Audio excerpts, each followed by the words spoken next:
On a cold winter day in western Massachusetts, this cow takes an interest in her visitor, but has no idea just how lucky she is. She's about to become the only bovine to have her portrait drawn by the artist Avital Sagalyn, a woman whose paintings often have been declared ahead of her time.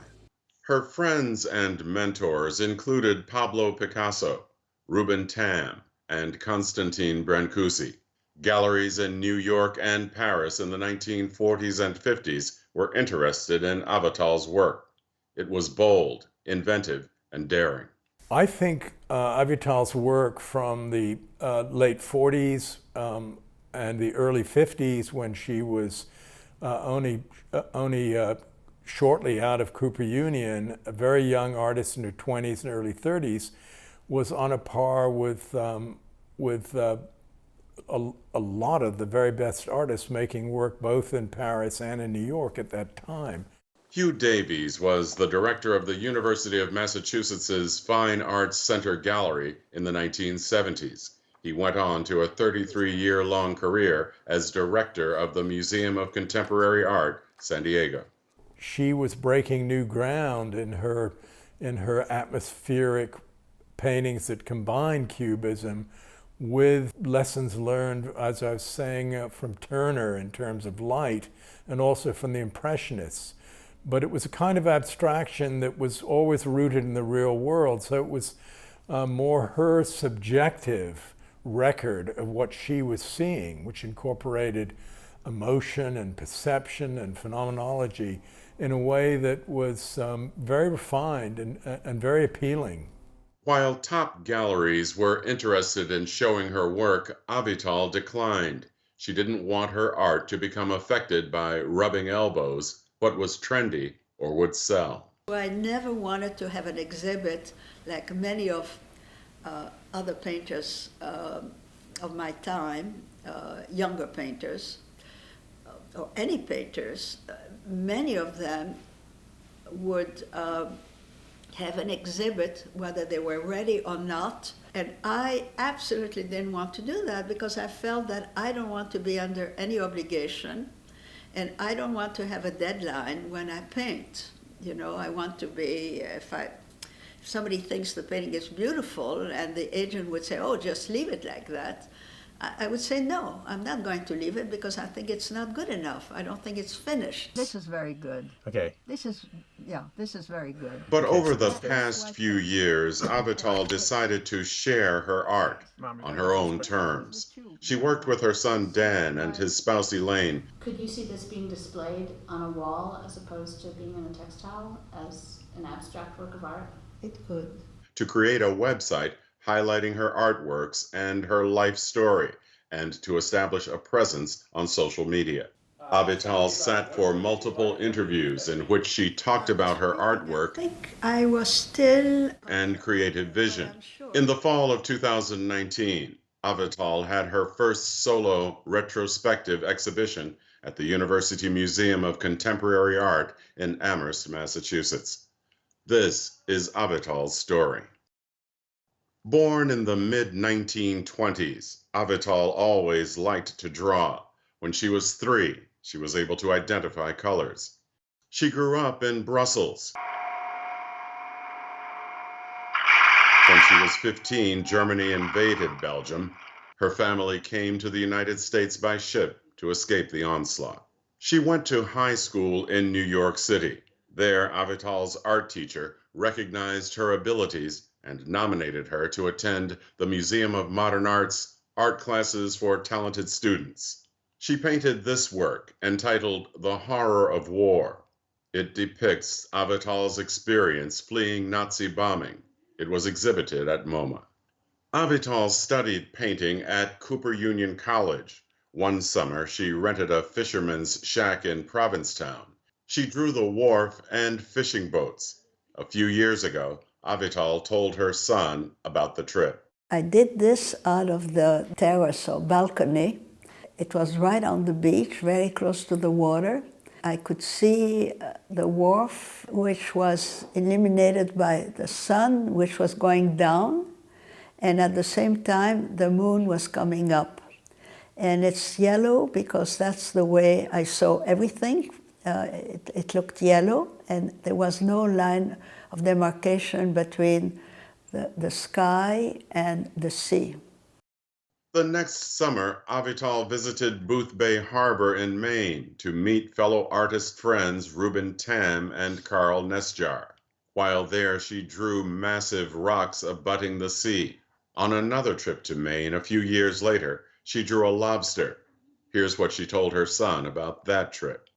Well, so of course in Maine people eat lobster because they're fresh and you can get them easily and they're inexpensive. They're very expensive otherwise. So they were going to boil it, and I said, no, I want to draw it first. So I started to draw, and when I finished doing all these sketches, they said, okay, can we have it? We're going to cook it. I said, no, you can't. I'm not going to eat it because now that I know it, I've been working on it, it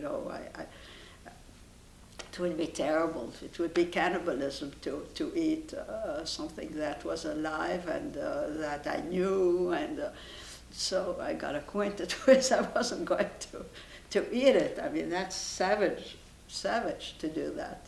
After Avital graduated from Cooper Union, she spent a year creating textile designs. I had a friend, Ken Scott, who was doing textile designs, and he suggested that I do likewise. So I did, and I opted to do drapery designs because I had studied architecture, and to me that was more interesting than doing flowers. And so I went to see his agent, and she said, well, I can't sell this, you're ahead of your time. Avital frequently crossed cultural and stylistic boundaries as an artist. In the 1940s, Columbia University art historian and critic Meyer Shapiro met her and followed her evolution as an artist. When she applied for a Fulbright scholarship, Shapiro was one of her references. He said Avital had the potential to become one of the great painters of the 20th century. Winning a full scholarship to Cooper Union at the time she did in the 40s was a very difficult accomplishment. Very few people had that opportunity. And then being one of the first women to win a Fulbright as a painter, to travel to Europe, to Paris. I mean, these are all extremely difficult hurdles to pass. During her Fulbright years, Avital moved into a Paris apartment that had been used as a fashion design workshop. Fellow Fulbright scholar Jane Rosenthal was her roommate. There was one very large room with a number of mannequins, and so Avital used to sit at her easel and paint away in there. And there were mirrors in there too, and Avital was fascinated by this. Avital also spent a lot of time painting Notre Dame. When I got to Paris, I was totally intoxicated with the light, which was very different from New York. It was a very soft white light, which made you dream. New York is very energetic, and this wasn't energetic. It was more sort of a spiritual light. I mean, that's the way I saw it. And I like to see Notre Dame because I think it's a very nice structure, very simple. And I painted Notre Dame with the two arms of the Seine hugging it because it's on an island. I painted the rose window at the beginning of the towers, which you see where the stained glass window is. So after a while, I felt that my painting of Notre Dame was too materialistic. It was too much the stone. And I wanted to give the feeling of spirituality. It has actually nothing to do with religion, maybe for some people, not for me, but this is the way I felt. I was very moved being there. I thought it was absolutely beautiful. Avital had clearly absorbed lessons from studying the art of Turner for light, Cubism from Cezanne and from Picasso. I sensed she'd looked at Braque and others.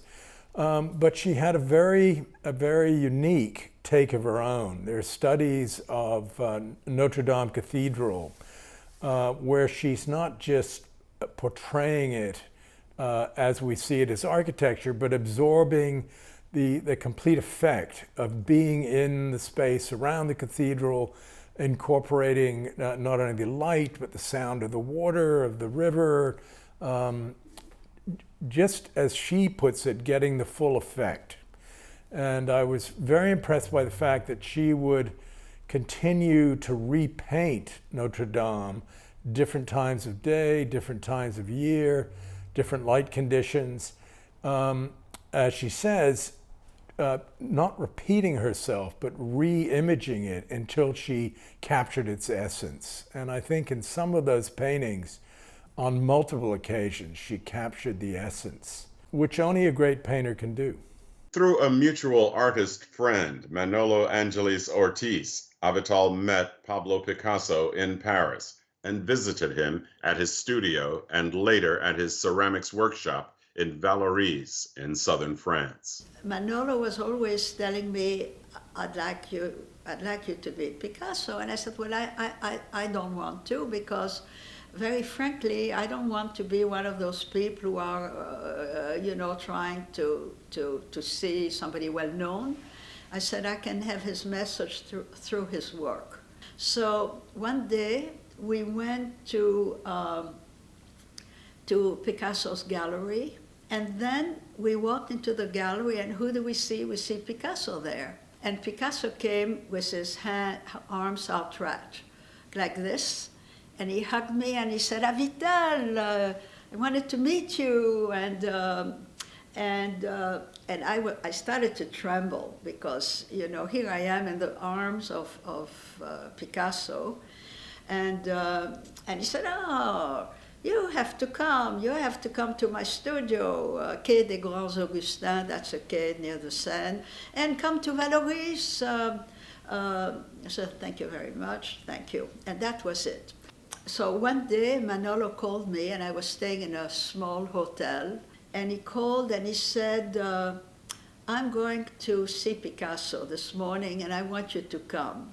And I said, no, I already told you, I don't want to be a nuisance to him. So he said, but you're not the only one. I have two other people I'm bringing who've been begging me to introduce them. So I said, well, if they're okay, so I'll go. So we went upstairs and we went into a room which was, it was like a little living room, but it was, to me, it felt like being at the dentist waiting in a waiting room, and I felt very ill at ease. And then the door opened, two doors. Who do I see? Picasso. Then again he hugged me and said, oh, it's so nice to see you. And I said, where's your work? I said, I didn't bring it. This was not the first time that Avital would shun opportunities to show her work to those who had the power to launch her career. A number of major galleries were interested in exhibiting Avital's work, but she declined. But many of Avital's artist friends, like William de Kooning, Ruben Tam, and Carl Nesjar, went on to become world-renowned. Avital says there were certain aspects of the art world she did not like. I wanted to be totally free of any influence, any flirting with critics, which many women did, and I didn't like that at all. Or people who owned galleries. In the 1950s, she went to the MacDowell colony and became friends with Jacob Avshalomov, who gave her sheet music paper to draw on. During that fellowship, she also drew a series of jugs. Her work from that time is extremely advanced. It's very much on the cutting edge of art in not just in Europe, but anywhere in the world at that time. Extremely accomplished artist, and as a young artist, great potential and sort of wise beyond her years in terms of her achievement as a painter. This is the drawing that Avital made of me Jane Rosenthal remembers that Avital was interested more in simply painting than getting her work shown in the Paris art scene. She could sit all day in front of that canvas and paint away and that sort of thing. Never got the impression that she was trying to get, galleries to take her work. She never talked to me at all about trying to push her work out at all. She was on first-name basis with a number of the most important artists of the 40s and 50s, but she was very reluctant to show her work. She felt that the obligation to make work for a date for an exhibition would impinge on her natural creativity or the natural evolution of her work. But it's a great shame that someone didn't twist her arm to get her to exhibit her work earlier, because it would have been a very encouraging experience for her, and most importantly, her work would be far better known than it is today. Avital began teaching art at MoMA in New York City after her Fulbright. She got married in the mid-1950s. She started a family. They moved to Western Massachusetts. She often visited the family farm in the Berkshires and painted. In the 1970s, 80s, and 90s, and after the year 2000, she often painted while on or after returning from trips overseas. She painted St. Marco's Cathedral in Venice, the L'Église de la Madeleine in Vernnes-sur-Avre, France, the Piazza del Campo in Siena, Italy, the Leather Tannery in Fez, Morocco. It's Cubist, actually, put Cubist. In 2017, Avital agreed to work with her son to build a website with the objective of eventually exhibiting. In the fall of 2019, the University Museum of Contemporary Art at UMass in Amherst hosted a major solo retrospective exhibition. It featured her work mostly from the 1940s and 1950s. Well, Avital Sagalyn is an unrecognized talent throughout her career, and she's been working silently, quietly, under the radar, producing an extraordinary body of work. And I have to say, I think that she's been a hidden treasure in our community. Loretta Yarlow is the University of Massachusetts' museum director. I think what impressed me was the fact that she has kept her own path, this incredible, distinctive style that she's kept, her own vocabulary. She's been an independent, and I think that's what attracted me to a woman of her stature, her importance, how she's maintained her independence. Many of the works of art exhibited, like these drawings of Gordes, a medieval village on a mountaintop in France, and these Cubist tables, had never been seen before, even by Avital's family. Many of her most powerful works were hidden treasures, which Avital simply had stowed away and never discussed. Her mediums have been, the wide range of mediums that she's worked in has been really breathtaking. To think that there are paintings, drawings, prints, works on paper, sculpture, and her textile designs. Hugh Davies said if he had seen Avital's work during the 1970s, he would have offered her an exhibition 50 years earlier. One of the things that nags at me is, had I been in a position to show her work in the 70s, would that have encouraged her to make more art and to get back in the studio? And that haunts me, that, this is an individual of extraordinary talent who walked away from her studio when she should have been pursuing her vision and growing and evolving in a way that lived up to her extraordinary early promise and accomplishment. Avital's work and life story now can be seen on her website, avitalsagalyn.com.